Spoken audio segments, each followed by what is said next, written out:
and welcome back to our video blog called Education Made Extraordinary by Zivrap Education.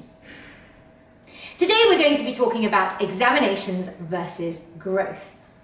Now recently, a Westminster headmaster essentially said that exams curtail growth. They restrict the liberty of a student in terms of their education. Is he right? Instinctively, I want to say yes. Growing up, I hated exams with such passion. And I'm always intrigued to note that with our young students, it's no different. Do they look forward to the exam? Very rarely.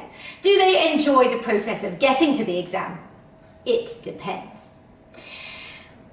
Here, our students take a variety of exams themselves. They take exams within school, which we prep them for, and they also take external examinations that we put them forward for. What I found is a difference in attitude towards school exams as compared to our exams. Our exams essentially are an opt-in. They have the option not to take them, and yet they choose to. Whereas school exams, they don't have the choice. And that's where they start to freak out and have a bit of a mind-blowing experience.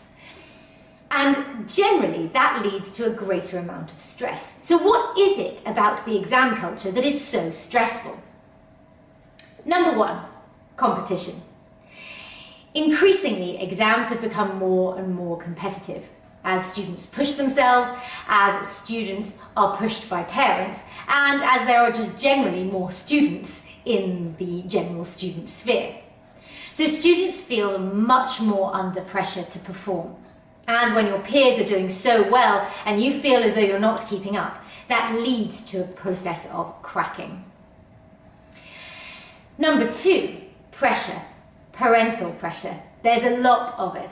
Parents who are highly educated and have achieved themselves expect the same from their kids. And that's not unreasonable. However, they are just kids, and sometimes we forget that. So students end up being put under a lot of pressure from families, but also that pressure is then put on themselves by themselves. And that too leads to a process of cracking. Number three, it's this culture where everyone has to succeed. We're taught about success in terms of results, in terms of outcome. Very little is often said about the educational process itself. And as our Westminster headmaster recognised, the educational process itself, being liberating, changes the context of an exam. So, what's the answer? Fewer exams? An opt-in culture? Maybe it's just making sure that students are aware that the process is as important. All of these, again, are questions we're trying to answer and balance here. But in our opinion, too many exams makes for a poor student where they're rote learning and not exactly educating.